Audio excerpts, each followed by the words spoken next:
माता या गेल्या होत्या तेव्हापासून ते कैलास सर्व काय ओस पडला होता, ओस. त्याच्यात चैतन्य राहिलं नव्हतं महाराज. जिकडं तिकडं जाळे धूळ अशी त्या कैलासाची अवस्था. पार्वती मातेचा जसा ग्रह प्रवेश झाला महाराज, तसं पार्वती मातेनं काय केलं, हाताची मेहंदी पण निघाली नव्हती, लगेच आपला पदर काय केला, कमरेला खोवला, झाडू घेतला आणि आता पार्वती माता आधी कशाला लागल्या, साफसफाई करायला. सगळे भूत होते महाराज, सगळ्या भूताईला कामाला लावलं. म्हणे इकडे या. ते म्हणे काय माता, चला म्हणे आधी पहिलं काम करायचं म्हणे. ते म्हणे काय, म्हणे आंघोळी करायची. आंघोळ म्हणलं की ते भूत म्हणले आम्ही करीत नाहीत म्हणे आंघोळ, पाण्याचं आणि आमचं वाकडे. त्याला कशाचं पाण्याचं आणि तुमचं वाकडे म्हणे. चला चला म्हणलं की महाराज आता नाईलाज झाला, गपचूप भूत गेले. आणि कितीतरी वर्षांनी महाराज या भूताईनं आंघोळी केल्या, नाहीतर आंघोळीचा त्यांचा विषयच नव्हता. ज्या घासू घासू घासू घासू त्या भूतांना आंघोळी घातल्या महाराज पार्वती मातानं, सगळे भूत स्वच्छ केले धुवून.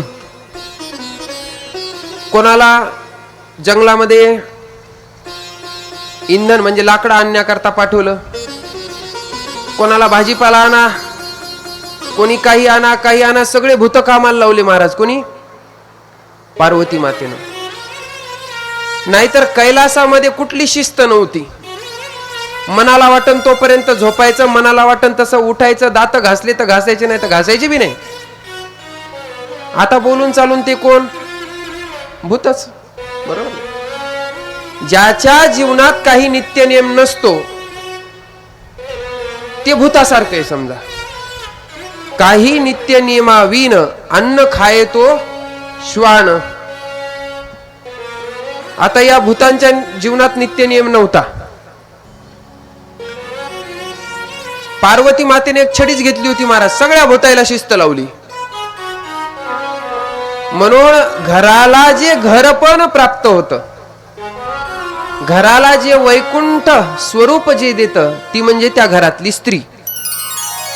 म्हणून स्त्री शक्तीला माझं वंदन. कारण जर स्त्री नसेल एक घरात महाराज, त्या स्त्रीचं स्वरूप म्हणजे त्या स्त्रीला सामान्य नाही समजलेलं.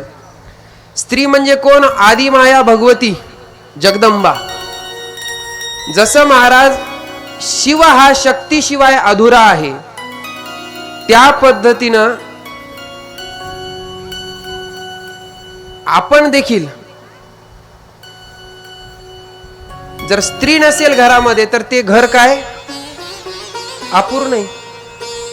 काय त्या घराला शिस्तच नसती. आणि तुम्हाला खरंच माझं साष्टांग दंडवत. कारण तुम्ही सकाळी उठल्यापासून ते संध्याकाळपर्यंत जेवढं काम करता ना, हाताला दमच नसती. सकाळी लवकर उठणार 5 वाजता. आता इथं सप्त्यातच मी पाहायला लागलो, तुमच्यासारखं वैभव मी आतापर्यंत दुसऱ्या गावात कुठंच पाहिलेलं नाही. म्हणून तुमच्याकरता तुम्ही एकदा टाळ्या वाजून घ्या. कारण प्रत्येक कार्यक्रमाला तुम्ही तेवढ्याच उत्साहानं काय आहात, सहभागी आहात.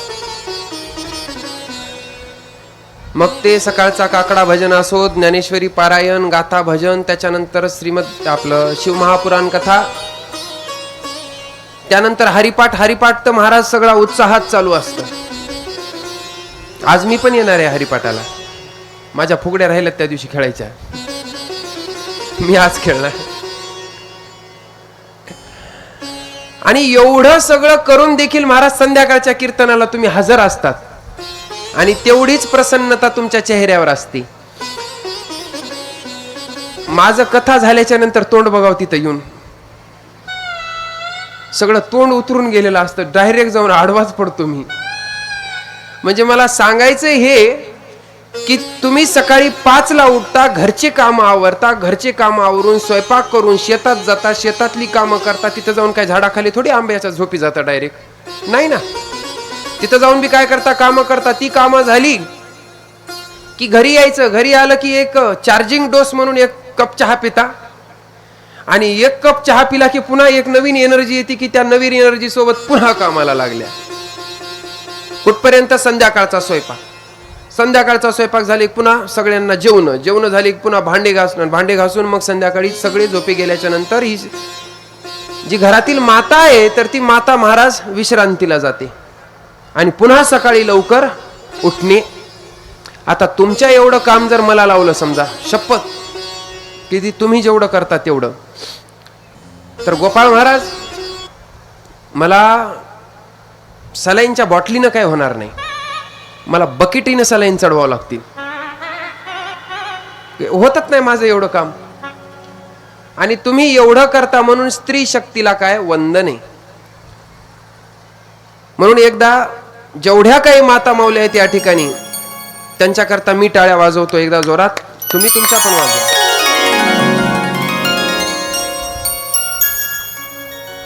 कारण खरंच त्या पार्वती मातेमुळं पहा तुम्ही कैलासाला कैलास स्वरूप प्राप्त झालं. त्याच पद्धतीनं आपल्या घराला घरपण जे येतं तर ते कोणामुळे येतं? पुरुष मंडळी सांगा आता तुम्ही. नाही तर आपलं काम तर बेशिस्त आहे, बरोबर ना? जर एक स्त्रीच नसली असती घरामध्ये तर चमचम चमचम असे चमकणारे कपडे आपण घालू शकलो नसतो, बरोबर ना? त्यानंतर पोटाची सोय झालीच नसती, अर्ध निम्म तो हॉटेलमध्ये जेवलो असतो, कारण एवढा कटाळा येते आपल्याला. स्त्री आहे म्हणून घराला घरपण आहे. आमच्या घरी आता आमची आई आणि भाऊजी ह्या 8 दिवस गेल त्या गावाला, आणि त्यात योगायोगाने त्याला माहिती आहे महाराज वाऱ्यावर असतात, त्याला काय घरी खायला केलं काय न केलं काय सगळं जमतंय म्हणे, कारण मला देवाला सोडलेलं आहे. मी कोणाचा आहे? देवाचा आहे. पण आता योगायोगानं त्या 8 दिवसांमध्ये मला कार्यक्रम नव्हते जास्त बाहेरचे. मग जिथं बी कार्यक्रमाला जाऊ मी तर जिंदगीत मी पहिल्यांदा कोणाला तरी डबा मागितला. मी संध्याकाळची सोय इथूनच करून न्यावं आपली, घरी कुठं खिचडी करीत बसा. तिथं दुपारचं जेवण करायचं आणि पुन्हा संध्याकाळचं काय म्हणायचं, तुम्हीच द्या. आता बिचारे लोकांचं माझ्यावर एवढं प्रेम आहे ना, खरंच खूप प्रेम करतात. आणि अशी प्रेम करणारे माणसं भेटण्याकरता देखील नशीब लागतं, आणि ते नशीब मी घेऊन आलेलो आहे की माझ्यावर लय प्रेम करणारी लोक आहेत. त्या लोकांनी डबा द्यायचा महाराज, डब्या असं डबा बी तिकडच, पुन्हा ते वापसचा प्रश्नच नसते आपल्याकडं. ते म्हणायचे महाराज डब्या सगळं राहू द्या तुम्हालाच, कारण माहिती आहे आम्हाला तुमचा डबा वापस येत नाही म्हणून. पुन्हा तर अक्षरशः 8 दिवसाचे डबे मी साचून ठेवले होते. कशा करता? धुवायला. तिथं मला लक्षात आलं, मी म्हणलं आपण बी आपल्या घराचा कैलासच करून टाकलाय म्हणलं सगळा. कारण झोपेतून उठलं की पांघरुणाची घडी नाही का, पुन्हा तर संध्याकाळी उघडायचंच आहे की म्हणलं, म्हणून कशाला घालायची, हाय तसं ठेवायचं त्याला. झाडून रोज रोज काय काढायचं असते म्हणलं, एकदाच काढू आपण. कधी लय मोठा गर्दा दिसला की मग झाडून काढू, तोपर्यंत झाडून काढायचं नाही. आणि खरं सांगतो, ते आमची आई घरी येईपर्यंत मी अख्खा घराचा कैलास करून टाकला होता, कारण ते खरकट सुद्धा मी बाहेर नेऊन टाकत नव्हतो. आता माझी तब्येत बघून तुम्हाला वाटत असेल मी किती जेवतो, पण लोकांचं प्रेम असं असायचं महाराज की ते डबे भरू भरू द्यायचे. अहो मी बी खात होतो ना, आजूबाजूचे 4 घरं जगवित होतो मी, एवढं लोक द्यायची. थोडक्यात मला सांगायचे की एक स्त्री जर घरामध्ये नसेल तर त्या घराला काय येत नाही, घरपण येत नाही. म्हणून महाराज घरातल्या स्त्रीचा आपण मान केला पाहिजे, सन्मान केला पाहिजे. आता बऱ्याच ठिकाणी आपण पाहतो की स्त्रीला काही नाहीये, किंमत नाही. पण आता सध्या तसं राहिलं नाही महाराज. तुम्ही मुख्यमंत्र्याच्या बहिणी झालात, त्याच्यामुळे तुम्हाला खूप किंमत प्राप्त झालेली आहे.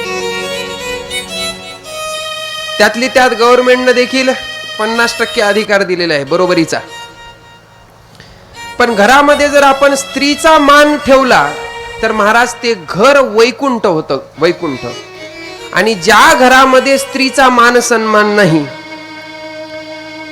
तर त्या घराला उद्ध्वस्त होण्याकरता टाइम लागत नाही. कारण एक स्त्री, ती स्त्री शक्ती आपल्याला बहीण म्हणून पाहिजे असते, ती स्त्री शक्ती आपल्याला आई म्हणून पाहिजे असते, आजी म्हणून पाहिजे असते, पत्नी म्हणून पाहिजे असते. आणि ही स्त्री शक्ती जर नसली असती तर आपल्याही जीवनाला काही अर्थ राहिला नसता. कारण आपण एवढेही वैराग्यवान नाहीत की भगवान शंकरा एवढे, की भगवान शंकरासारखा आपण एकटा जीव आणि सदाशिव म्हणण्यासारखं. ही म्हण ती भगवान शंकराचीच आहे की एकटा जीव आणि सदाशिव. पण ते सदाशिव कसा असते मी तुम्हाला सांगितलं आत्ताच, की त्याच्या जीवनात शिस्तच नसती. हा, भगवान शंकर हे ध्यानात असतील, पण आपण भगवान शंकर एवढं ध्यान लावू शकतो का? हा, नाही लावू शकत ना. म्हणून महाराज, शिव हा शक्तीशिवाय अधुरा होता आणि शक्ती ही शिवाशिवाय अधुरी होती.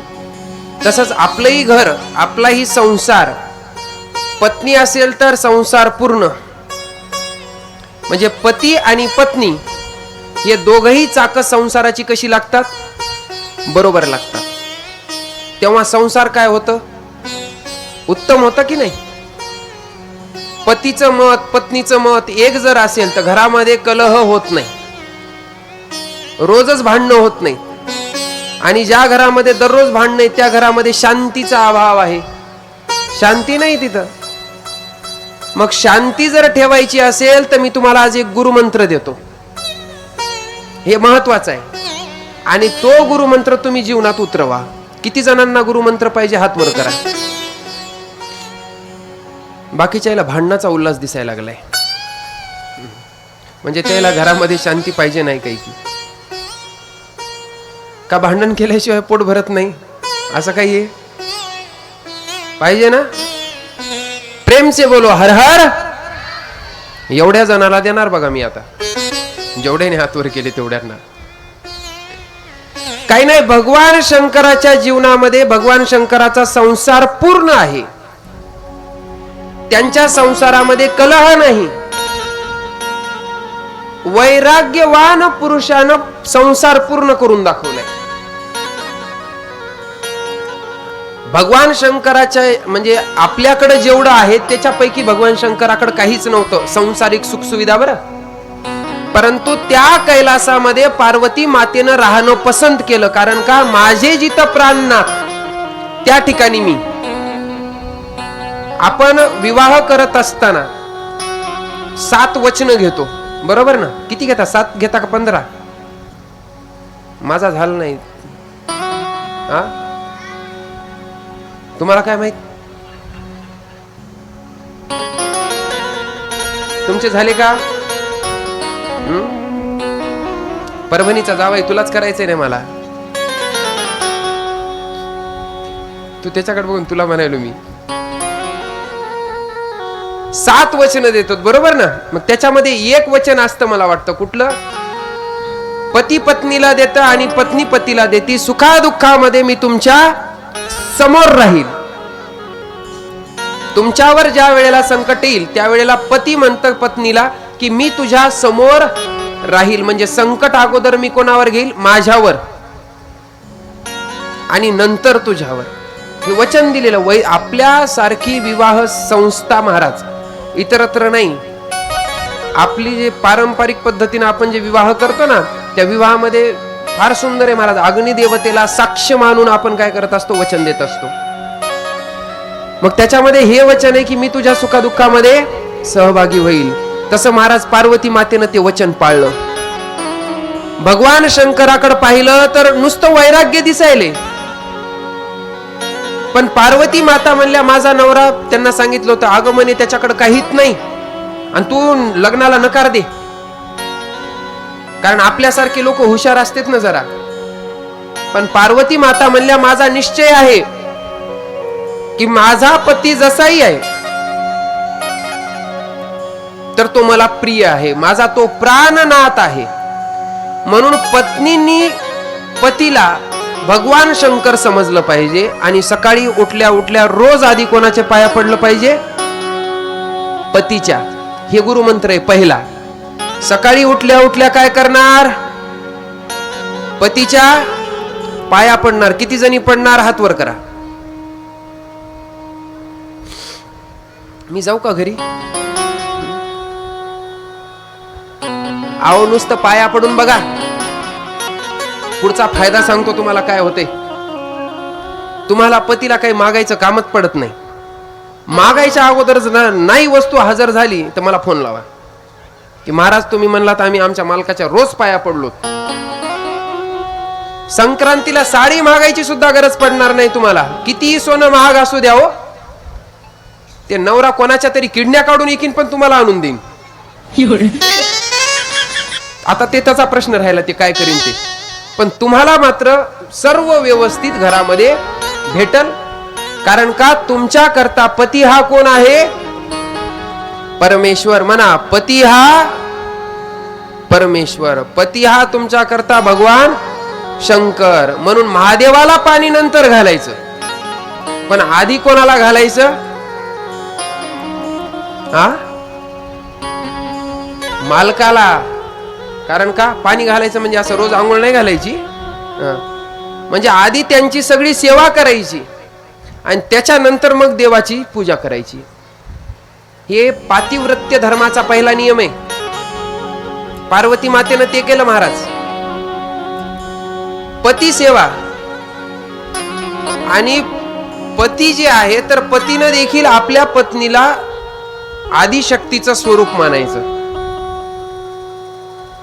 आणि असा जर ज्याच्या घरामध्ये वातावरण राहील तर त्याचं घर महाराज वैकुंठ होतं. भगवान शंकर एकमेकांवरती म्हणजे पार्वती माता शंकरावरती आणि भगवान शंकर पार्वती मातावरती नितांत प्रेम करतायत. आणि संसारात काय पाहिजे? प्रेम. बरोबर ना? नाहीतर आपणच आपल्या मालकाला सुनसमोर लेकाईसमोर मथाऱ्याशिवाय बोलायचं नाही. असं जर झालं तर काम बिघडतं. बरं, आमच्या मथाऱ्याला काही कळत नाही म्हणे. कोण म्हणतं? मथारी. बरोबर ना? आणि तेव्हा हे असं म्हणल्यावर कसं जमन? बरं, नाही जमत. म्हणून शक्यतोवर सुनांसमोर, जे वयस्कर झालेत त्यांना सांगायला लागलो, त्यांच्याकरता आता हे गुरुमंत्र आहे. सुनासमोर लेकासमोर आपण आपल्या नवऱ्याचा पान उतारा करायचा नाही. आणि नवऱ्यानं बी यांच्या समोर त्या स्त्रीचा पान उतारा करायचा नाही. वाटलंच तर लयच तुम्हाला बोलावं वाटत असन, लय जर मनात अशी भांडणाची उर्मी आली, दरवाजा लावायचा, मथाऱ्याला मदत घ्यायचं, आणि मग तुम्ही भांडणं मारामाऱ्या जरी केल्या दार लावून तरी चालतं. पण कुठं? दार लावून. बरोबर ना? कारण तुम्हीच जर आता एकमेकाचा आदर नाही केला तर पुढचे लोक कसा आदर करतील? म्हणजे घराला संस्काराचं मूळ हे कोण असतं? घरातली वडीलधारी माणसं. आणि ते वडीलधारी माणसं जर असं वागू लागले तर मग बाकीच्यांनी कसं करायचं? म्हणून भगवान शंकराच्या संसारात शिस्त आहे आणि ती शिस्त लावली पार्वती मातेनं. काय नाव आहे?